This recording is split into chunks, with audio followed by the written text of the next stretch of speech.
Cualquier domingo es especial, pero realmente hoy es muy especial, ¿no? Creo que como cristianos hoy celebramos algo muy especial, ¿no? La resurrección de nuestro Señor y, pues bueno, es un momento también de celebración. Después de toda la Semana Santa, después del sábado de espera, ¿no? Algunos llaman el sábado oscuro, pues el domingo de resurrección siempre es un momento de celebración y de esperanza. Y aunque a mí me cuesta un poco poner título a las predicaciones, a los mensajes que preparo, creo que para el de hoy, pues sería esto, ¿no? Una historia de esperanza, porque creo que realmente es esto lo que el Señor Jesús nos ofrece en el día de hoy. Y buscaba en el diccionario, ¿no? En el Real Diccionario de la Lengua Española, qué entendíamos nosotros los españoles con esperanza, ¿no? ¿Qué es la palabra esperanza? Y antes de buscar esperanza, ahora digo, bueno, es que esperanza, ¿de dónde viene la palabra esperanza? Es un derivado o un viene de la palabra esperar, ¿no? Del latín esperare. Y buscaba alguna de estas definiciones que tiene la palabra esperanza. Y me llamaba la atención porque hay una gran conexión entre la esperanza y la espera, ¿no? Y decía, por ejemplo, sobre la espera, dice que es tener esperanza de conseguir lo que se desea. También lo define como creer que algo ha de suceder, especialmente si es favorable, ¿no? Si nos es favorable. Dice también sobre esperar, que es permanecer en un sitio a donde se cree que ha de ir alguien o en donde se presume que ha de ocurrir algo. Y al final también decía, ¿no? Poner la confianza de que alguien hará algún bien, ¿no? Eso de espero en ti. Y la palabra esperanza, pues también tiene unos significados muy profundos, ¿no? Decía el diccionario que es un estado de ánimo que surge cuando se presenta algo como alcanzable, como lo que se desea, ¿no? Y había un pequeño renglón que decía que en el cristianismo es una virtud teologal por la que se espera que Dios otorgue los bienes que ha prometido. Y yo creo que a ninguno de nosotros nos gusta esperar. Yo creo que todos hemos estado en el supermercado, ¿no? Con una barra de pan y un cartón de leche y esperando que llegue nuestro turno y nos impacientamos, ¿no? No nos gusta esperar. Y enseguida nos surgen preguntas, ¿no? Pues si estuviera en aquella cola iría más rápido, o por qué esta mujer lleva tantas cosas, por qué se me cuelan, ¿no? La espera no es buena, parece incómoda. Y siempre que pensamos en esperar, pues pensamos en un embarazo, ¿no? Que cuando ya está a punto de llegar a su término, parece que los días se multiplican, ¿no? No hay, la mujer que va a dar a luz no ve el final, ¿no? Parece que es eterno, ¿no? Y también una esperanza, pues en la espera nos acordamos del pueblo de Israel, el pueblo judío, como nos relata el Antiguo Testamento, pues esperó mucho tiempo, desde que se reedificó el templo hasta la llegada de Jesús, hasta la llegada de quien iba a ser el Mesías, ¿no? Ellos esperaban a un rey que gobernara sobre el trono de David y sobre su reino, como dice Isaías.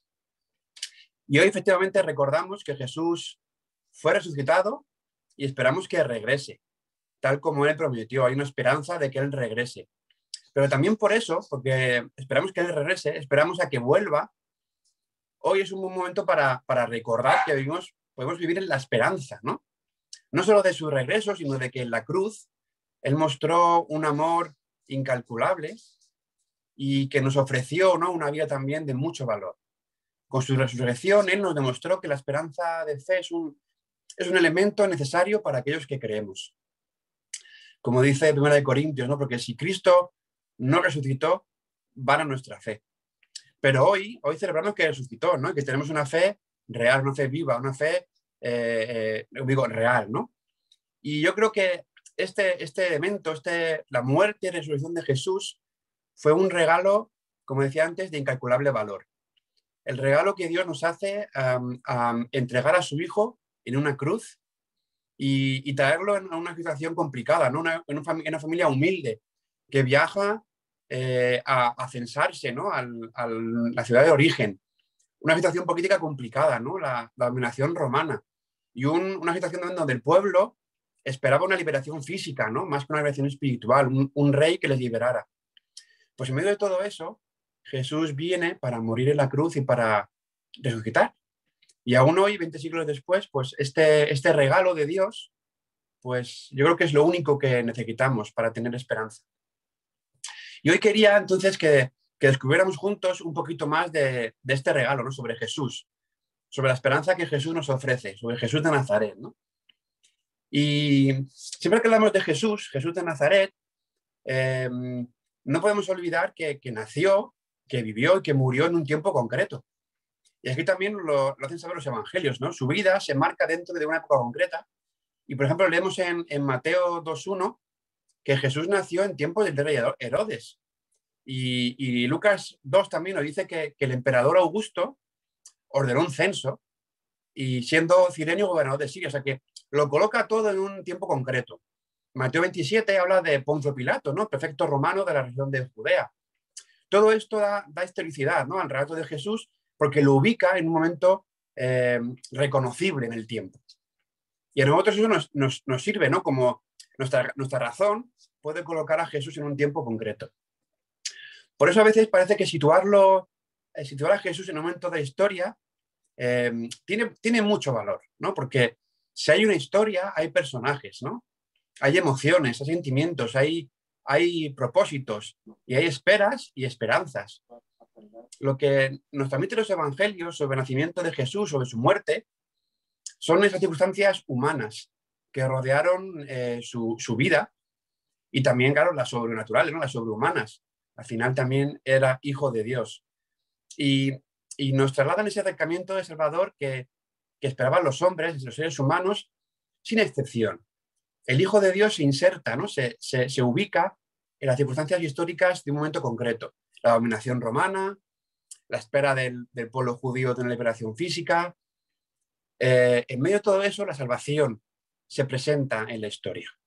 Creo que esto es algo que marca la historia del ser humano para siempre, ¿no? De hecho, nosotros identificamos los eventos antes de Cristo y después de Cristo, ¿no?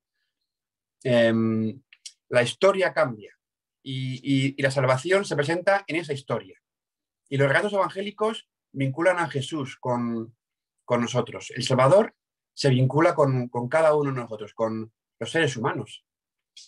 Y es entonces donde, cuando sabemos que Jesús se acerca a nosotros, en la persona de Cristo, la persona de Jesús, es cuando podemos preguntarnos a nosotros mismos, ¿no? ¿Qué esperanzas ponemos en Jesús?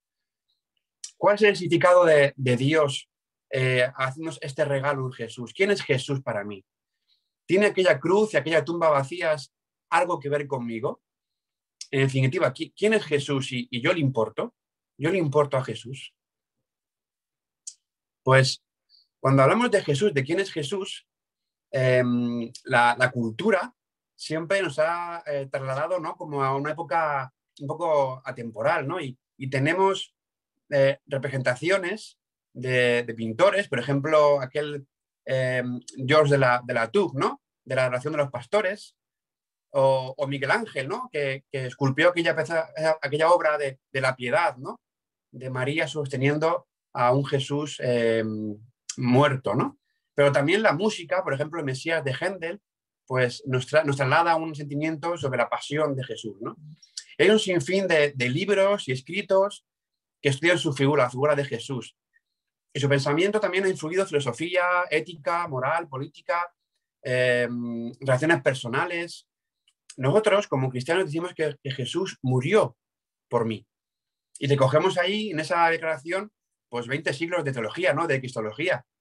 Pero todavía a veces me sorprenden las ideas tan distintas que hay acerca de en qué consiste la muerte y la resurrección de Jesús, el regalo y la esperanza que Jesús nos ofrece. Y creo que es un momento para preguntarnos quién es Jesús para ti, ¿no? ¿Quién es Jesús para mí? ¿Qué significa el regalo de salvación para mí, para ti? ¿Qué significa la resurrección de Jesús?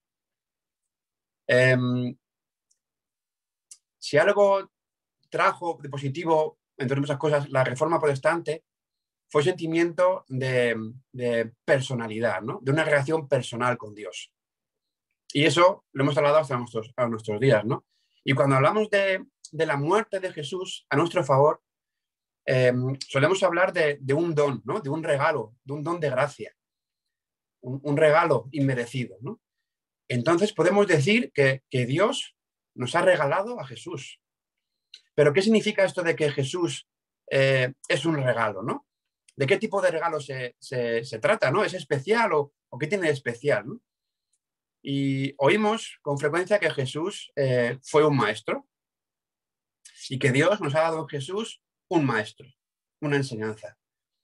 Y yo recuerdo cuando nos casamos que nos hicieron regalos. Tradicionalmente en España, cuando uno se casa, pues la gente te regala cosas, ¿no?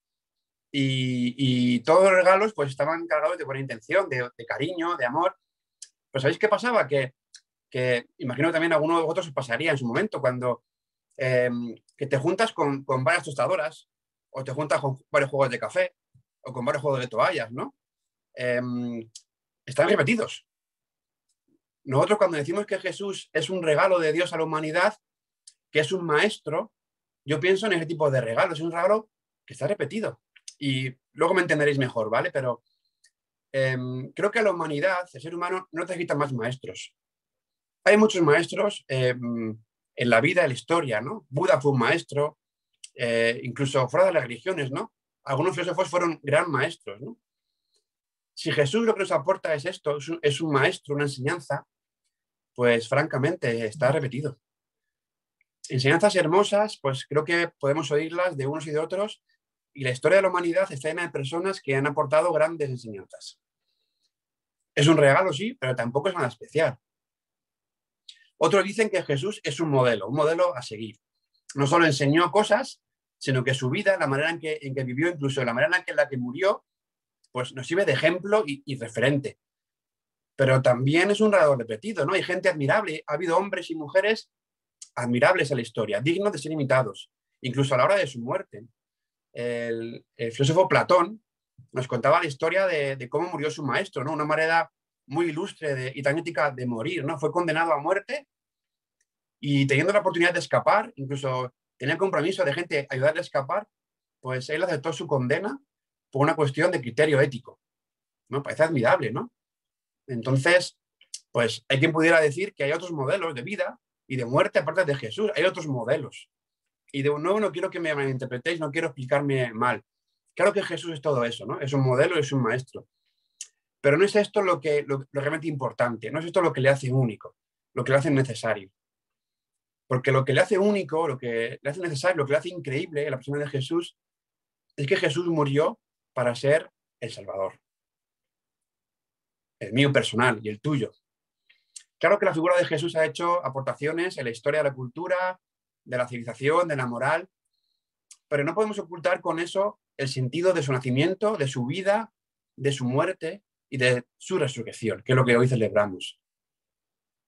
Entonces, podemos decir, creo que debemos decir que Jesús no vino solamente para ser un maestro, no vino solamente para ser un ejemplo, sino que vino para ser el Salvador. Y Jesús murió por ti y por mí, y eso es el Evangelio. El Evangelio insiste en que Jesús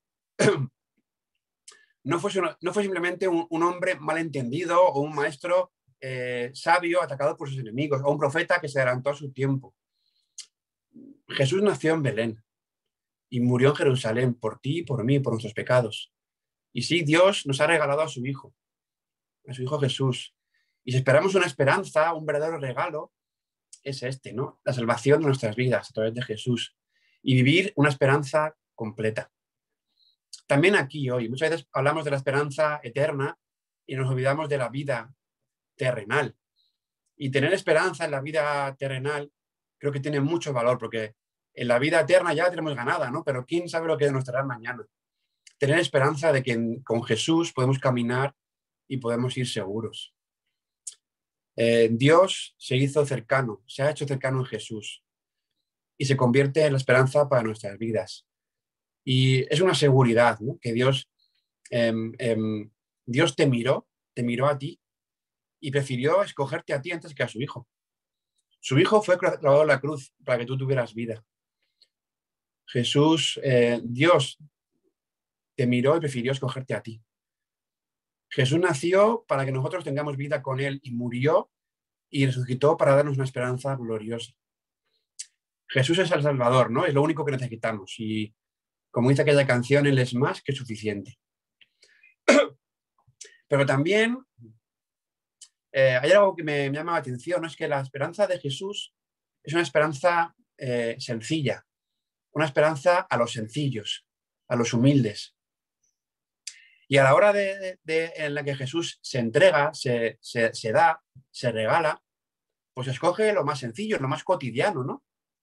Y en el texto de Lucas 2, en el texto de Jesús sobre el nacimiento de Jesús, cuando los pastores reciben la anunciación de los ángeles, podemos ver que los pastores son los primeros en recibir aquella noticia del nacimiento de Jesús. Mientras dice el texto que velaban sobre su rebaño. También el resto de los evangelios, Lucas, Mateo, Marcos y Juan también, los cuatro, nos dicen que las primeras personas que recibieron la noticia de la resurrección de Jesús fueron mujeres. Fueron mujeres. Los pastores, trabajadores comunes, cotidianos, sencillos de la vida de hace 2000 años, y las mujeres que en aquel tiempo, en aquella cultura, pues eran consideradas ciudadanos de segunda clase. Si extrapolamos estas imágenes a nuestros días de hoy, pues es como si Jesús, los ángeles hubieran anunciado en primer lugar el mensaje del nacimiento de Jesús a pues una cuadrilla de obreros que se encuentran en las afueras de Madrid trabajando una jornada de 12 horas, ¿no? O el mensaje de la noticia de la resurrección, pues que la recibieran pues un hombre recién llegado de África subsahariana sin papeles, ¿no? O sea, alguien que la sociedad actual no tiene ningún valor. Pues al enviar el mensaje en primer lugar a los pastores, el mensaje de Jesús, a ser las mujeres las primeras en conocer la historia de la resurrección de Jesús, Dios declara que las buenas nuevas en Cristo son para todos y que para Él nadie queda excluido. El ángel se dirige a los sencillos, a los pastores, y les menciona la noticia del Salvador. El mensaje de salvación, de nuevo, se inserta, ¿no? Se introduce en la historia humana por causa de los hombres y mujeres que han de recibirlo. Y los ángeles, en ambos relatos, en el relato de la Anunciación, así como en el relato de la resurrección, representan lo misterioso, ¿no? A la vez que son testimonio celestial. Por el contrario, las culturas antiguas, pues no había personaje más corriente que los pastores. Y como ya he dicho, hace 2000 años, pues en la tierra de Judea nadie esperaría que una mujer fuera tomada en tan alta consideración para ser la primera en recibir una noticia de ese calado. Por eso el encuentro entre ángeles y pastores, entre ángeles y mujeres, señala como el cielo se implica con la gente corriente, con la gente sencilla, con aquellos que el mundo, la sociedad actual también desprecia. Y hace ver el mensaje de Jesús en un tono universal, como dice Lucas, para todo el pueblo. Y déjame que explique un poquito mejor esto, ¿no? Porque si hay algo que es propio y esencial en el corazón de Dios, es que Dios no hace acepción de personas. Y así lo recoge toda la Escritura. En toda la Escritura podemos encontrar esta idea, ¿no? Deuteronomio 10:17 dice que porque el Señor vuestro Dios es Dios de dioses y Señor de señores, que no hace acepción de personas. Crónicas 19:7, porque con el Señor nuestro Dios no hay injusticia ni acepción de personas. Hechos 10:24, entonces Pedro, abriendo la boca, dijo, en verdad comprendo que Dios no hace acepción de personas. Romanos 2:11, porque no hay acepción de personas para con Dios. Y Gálatas 2:6, pero los que tenían reputación de ser algo, los que hayan sido en otro tiempo, nada me importa, porque Dios no hace acepción de personas. La muerte de Jesús y su regalo de salvación no es exclusivo de unos pocos. La venida de Jesús, su nacimiento, su misterio, su vida llena de aventuras, de miedos, de sentimientos humanos, de planes divinos, su muerte, su resurrección, es un regalo que declara el deseo del Padre de que haya paz entre nosotros y Él. Pero también nuestra parte, ¿no? Es aceptar ese regalo y vivirlo. Es un regalo que se nos ofrece para aceptarlo. hay algo de nuestra voluntad que implica este regalo. Debemos aceptar el regalo y vivirlo. No hay duda que el regalo de Dios fue una misión, ¿no? De redención y de reconciliación con Dios. Un regalo, como dice Lucas 2, que se encontraba envuelto en pañales, ¿os acordáis, no? Según las costumbres judías. Pero también, según las costumbres judías, fue crucificado en una cruz. Perdón, las costumbres romanas. De nuevo, el Jesús se inserta en la humanidad, en la historia, ¿no? Y no es ajeno a ella. Nacimiento y muerte. Son experiencias de Jesús que nos demuestran que él fue un ser humano real. Como los pastores, como las mujeres que iban temprano al sepulcro, como tú y como yo. Y el Dios de la gloria se acomoda a nuestro nivel, aceptando nuestra condición y sujetándose a nuestras circunstancias humanas. Pero también no podemos olvidar que satisfaciendo nuestros anhelos de esperanza.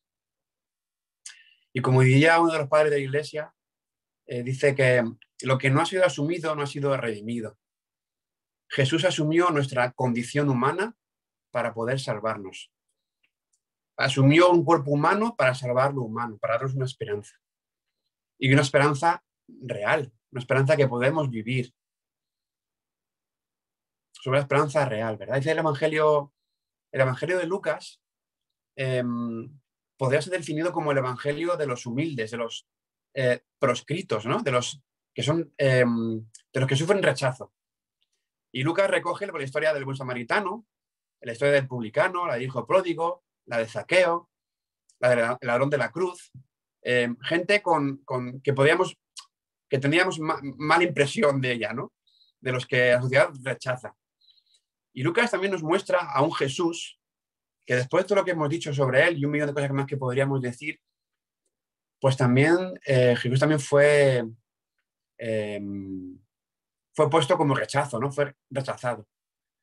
Dice el Evangelio de Lucas que cuando José y María llegaron a Belén, no había lugar en el mesón para ellos. Lo mejor que podía tener el Hijo de Dios en su llegada al mundo era una especie de cueva o un corral, ¿no? Detrás del mesón que estaba completo.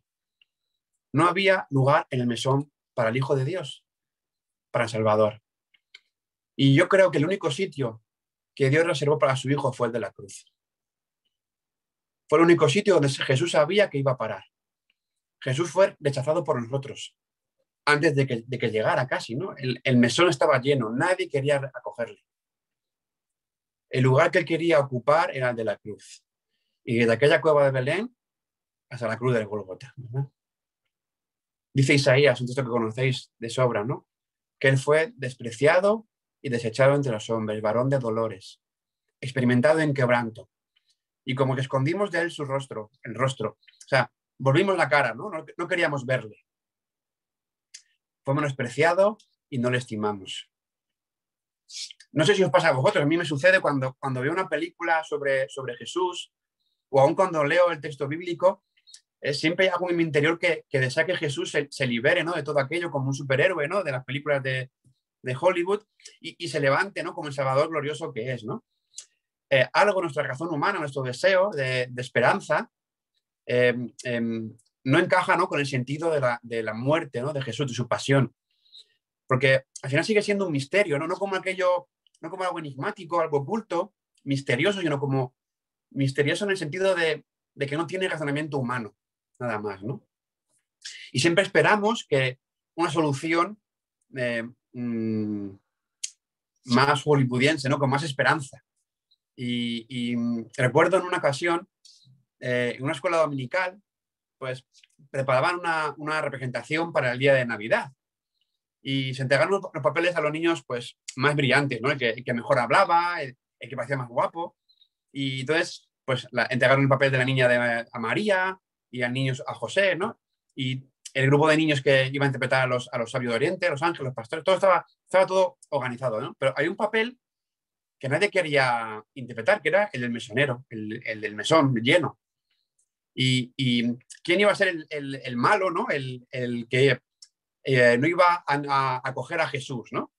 Era un papel que nadie quería hacer. Y este papel le fue asignado a un niño pues, que parecía algo más tímido, pues un poco más cortado que los demás, ¿no? Y él mismo, el niño, se preguntaba cómo iba a poder actuar, ¿no? Interpretar el papel del mesonero que iba a rechazar a Jesús y a José y a María, ¿no? En su entrada al mesón. Pues la obra comienza, todo el mundo está expectante, ¿no? Los padres, familiares y los amigos llenan aquella sala y mira la historia, ¿no? Y los niños que están actuando la cena bíblica. Y a la vez este niño que quiere interpretar al mesonero, pues está cada vez más nervioso, ¿no? Sabiendo que su momento iba a llegar, no sabía cómo iba a hacerlo, ¿no? Y llega un momento en el que la historia llega a ese punto, ¿no? Y José y María llaman a la puerta y el niño que hace de mesonero abre la puerta y le dice, pasen, lo que estaba esperando. Pues hay algo en nuestro corazón, ¿no? En nuestro corazón humano que desea acoger a Jesús, que desea tener esperanza, que desea que Jesús no hubiera muerto en la cruz, que desea que el ser humano hubiera tenido un corazón dispuesto a recibirle, ¿no? Es un sentimiento de esperanza. No podemos clasificarlo de otra manera, pero al final una esperanza muy humana. Pero el texto bíblico nos dice que para que la profecía se cumpliera, para que todo el texto bíblico se cumpliera, Jesús tenía que nacer en Belén, en circunstancias humildes, pero también debía morir en la cruz en circunstancias terribles. Y los poderes civiles de aquel tiempo pues parecían estar al tanto de todo, ¿no? Pero en realidad pues se escapaba de las manos, ¿no? No podían controlar algo tan grande. Dios dispuso todo para que en medio de circunstancias tan humanas su plan de salvación se cumpliera. Y Jesús, ya sabéis, nace en un establo, rodeado por animales de granja, y dice esto que los cielos se regocijan, ¿no? Y anuncian su nacimiento. Un Salvador, el Mesías, un pequeño bebé. Aquel regalo que moriría en la cruz y que entregaría su vida voluntariamente para darnos vida a nosotros. Como estaba planeado, ¿no? Para darnos vida a ti y a mí. Y Jesús se presenta en la historia como el ungido, el enviado, para darnos buenas nuevas, para sanar y pregonar libertad, para dar vista a los ciegos, y acaba perseguido, traicionado y muerto. Pero creo que no podía ser de otro modo, porque si el ayudador, ¿no? El consolador, tuviera que ser una persona ajena a nuestros dolores, superior a nosotros, inasequible a nuestras debilidades humanas, pues no sería humano. Y su ayuda sería irrelevante para nosotros. Sería falta de empatía, ¿no? O de simpatía. No podemos identificarnos con él porque él no sufrió, pero es que Jesús sufrió.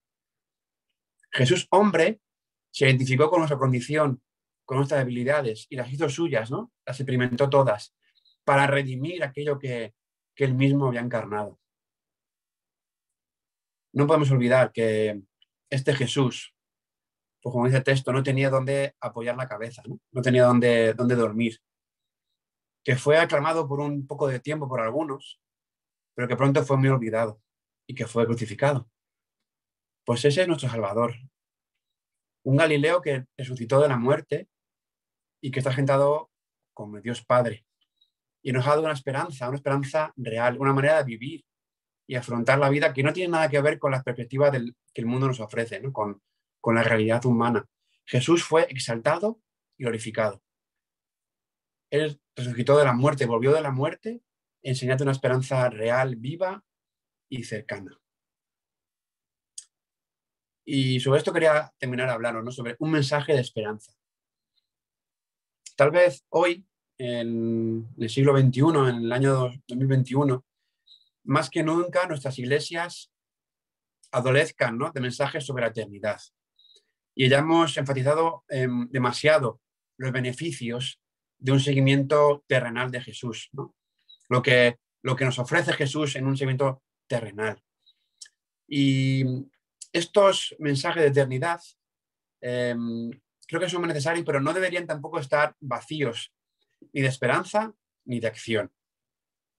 El cristianismo a lo largo de los siglos se ha caracterizado por ser una fe que es viva, que se vive, que se ejemplifica con un modo de vivir, ¿no? De la que se da testimonio.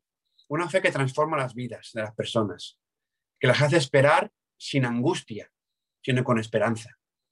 Como dice 1 Corintios, porque el reino de Dios no consiste en palabras, sino en poder, un poder que transforma las vidas. Y hoy celebramos la resurrección de Jesús, un hecho que marcaría la historia de la humanidad en todos los terrenos, ¿no? También en la cultura, en la política, en todo lo que hemos visto antes, ¿no? Pero que ha marcado mi vida, que ha marcado tu vida, porque Jesús resucitó, eso celebramos hoy, y hay una esperanza gloriosa que podemos esperar. Y fijaos, el Apocalipsis es posiblemente el libro más complejo, ¿no? Además, sobre el que más se ha escrito tal vez, ¿no? El que también peor se entiende, ¿no? Porque habla con figuras, con imágenes muy figuradas, con un lenguaje muy figurado y usa imágenes pues realmente extrañas, terribles, ¿no? En algunos casos. También fue escrito en un tiempo en el que los cristianos estaban perseguidos, ¿no? Y parecía como que ello era el final de los tiempos. Lo cierto es que el término Apocalipsis, como sabéis, significa revelación. Juan, el autor de Apocalipsis, escribe las visiones, sí, algunas terribles, ¿no? Y misteriosas, pero que describen una esperanza venidera, una esperanza gloriosa, que se revela ante aquellos que creen en Jesús, porque nos habla de Jesús, ¿no? Fijaos, dice Apocalipsis 7:9, dice, después de esto miré, y hay aquí una gran multitud, la cual nadie podía contar, de todas las naciones y tribus y pueblos y lenguas, que estaban delante del trono y la presencia del Cordero, vestidos de ropas blancas y con palmas en las manos, y clamaban a gran voz diciendo, la salvación pertenece a nuestro Dios, que está sentado en el trono y al Cordero. Una gran multitud que nadie podía contar.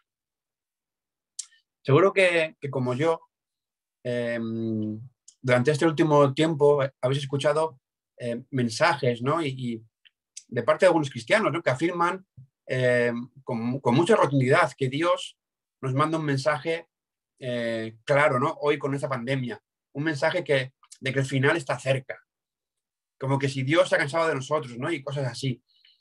Y que Dios nos manda un mensaje sobre nuestra manera de vivir, ¿no? De que debemos pararnos y mirar la vida de otra manera, ¿no? De otra perspectiva y mirarnos menos a nosotros mismos, todo esto, ¿no? Y creo que puede que no le falte razón, pero creo que con estos mensajes, estos intentos proféticos o apocalípticos, olvidamos que ese mensaje que Dios nos manda no es nuevo. Ese mensaje que Dios nos mandó hace 2000 años, trayendo a Jesús a este mundo, muriendo por nosotros. Porque Él mismo era el mensaje, ¿no? Él mismo es el mensaje. Y dice que el reino de Dios se ha acercado. Arrepentíos. El reino de Dios se ha acercado. No se va a acercar o se acercó, se ha acercado. Está en nosotros, es algo continuo en la persona de Jesús. El Apocalipsis revela la visión de Juan de una gran multitud que nadie podía contar. Y esto nos debe hacer pensar que aún queda mucho por hacer. Aún queda mucho para llegar a esa gran multitud que nadie podría contar. Hay mucho trabajo que hacer, hermano, mucha semilla que sembrar. En tus vecinos, en tus compañeros de trabajo, de clase, al carnicero del barrio. Aún queda mucho para llegar a esa gran multitud de todas las naciones, tribus y pueblos y lenguas. ¿Recordáis cómo lo que nos narra el Evangelio sobre la entrada de Jesús en Jerusalén? Que entró montado en un pollino, ¿no? En un asno pequeño, en un asno joven, sin domar. Y sabéis que venía a Jesús a hacer Jerusalén, ¿verdad? Venía a morir. Él llegó a Jerusalén para ser crucificado. Y entró montado en un pollino, en un asno joven y sin domar. Y yo me he preguntado muchas veces este gesto, ¿no? ¿Qué significa este gesto para nosotros? ¿Qué tiene que ver esto conmigo? ¿Por qué entró Jesús en un pollino? ¿Por qué no entró en un caballo, en un carruaje como el rey que era, ¿no? Vestido de vestiduras blancas, con capa, con espada, ¿no? O en un carruaje, pero entró montado en un pollino. Y creo que eso tiene dos enseñanzas muy personales. La primera es que Dios quiere usarte a ti para llevar su mensaje. Este pequeño relato de la entrada a Jerusalén sobre Jesús, hay un personaje que pasa totalmente desapercibido, ¿no? Quizá porque no se le nombra de forma directa, pero es el dueño del pollino y del asno. Los versículos 2 y 3 de Marcos 11 nos dice que los discípulos van a hablar con este señor y le dicen que el señor necesita el pollino. El dueño del pollino podría haberse negado a que los discípulos se llevaran sus animales. Eran suyos, ¿no? Eran su parte de su trabajo. Pero no se negó. No hizo muchas preguntas, ¿no? Sino, ¿para qué lo queréis? porque el Señor lo quiere, el Señor lo necesita. ¿Y por qué lo hizo, no? ¿Acaso no le costaría entregarle sus herramientas de trabajo, su mantenimiento? ¿Os imagináis cómo se sentiría cuando vio a Jesús montado sobre él entrando en Jerusalén? ¿Y cómo la gente le aclamaba? ¿Estaría orgulloso? ¿Podría imaginar que su historia aún estaría escrita en la Biblia y hoy podemos recordarle? Algunas veces Dios nos va a pedir que le entreguemos algo y no siempre vamos a estar dispuestos a hacerlo. Porque no estamos seguros, por egoísmo, por miedo.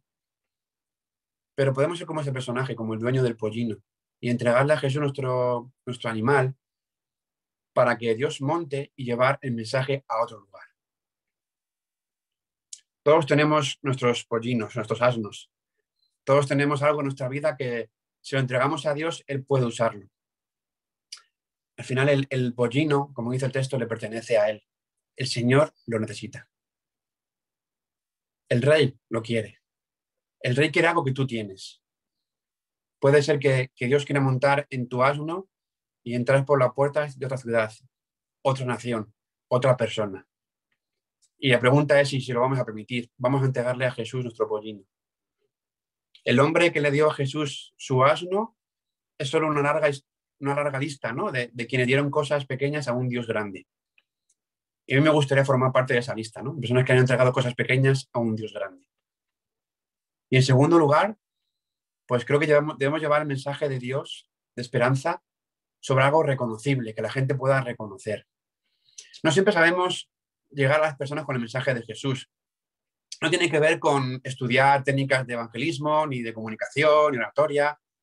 Tiene que ver más con un corazón cercano y misericordioso. Dice que Jesús se montó sobre un pollino, algo reconocible, algo cercano. No entró sobre un caballo blanco, ¿no? De un rey lejano, desconocido, ajeno a los problemas del mundo, sino sobre un pollino que todo el mundo podía reconocer. Tenemos que poner a Dios en la vida corriente de las personas, usando lo que tenemos cerca. Y no deberíamos ir por ahí proclamando profecías y juicio con palabras que nadie entiende, sin misericordia. Tenemos que llegar a la vida de las personas montados sobre sus pollinos, sobre lo que para ellos es normal, cotidiano. Una cena en familia, un café, una caña en un bar. Preguntarle por sus preocupaciones, la salud de sus padres, el trabajo, los estudios de sus hijos. Llamarles cuando sabemos que hay un día señalado, una prueba médica, una entrevista de trabajo. Lo cercano, lo cotidiano. Esos son los pollinos de nuestra sociedad hoy, de tu vecino, de tu amigo, de tu hermano. Antes se preguntaba, ¿no? ¿Quién es Jesús para ti? ¿Es solamente una historia que creer, una historia que vivir? Yo creo que hoy más que nunca necesitamos cristianos y cristianas que tomen en serio su fe, que la vivan y que sean portadores del mensaje de Cristo, que lo lleven, que lo ejemplifiquen donde están. Solemos decir que Dios necesita nuestras manos para hacer cosas, ¿no? Hablamos de servicio. Pero cada vez estoy más convencido de que Dios necesita rodillas que oren para acercar su reino. Ya sabéis, aquel texto de 1 Corintios, ¿no? Si Jesús no resucitó, va nuestra fe. Pero queridos, Jesús resucitó. Y no lo hizo para quedarse dentro de la tumba, sentado, esperando a que lo descubrieran. Jesús salió de la tumba para dar el mensaje de salvación, una vida y una esperanza. Y hoy, de nuevo, los cristianos celebramos su resurrección. Como seguidores suyos, somos cambiados, transformados por su mensaje. Nuestras vidas, nuestra forma de expresar la fe no puede ser otra que siga el ejemplo de Cristo. Una vida que se obsequia, que se ofrece, que se regala a los demás por amor de Dios como Salvador.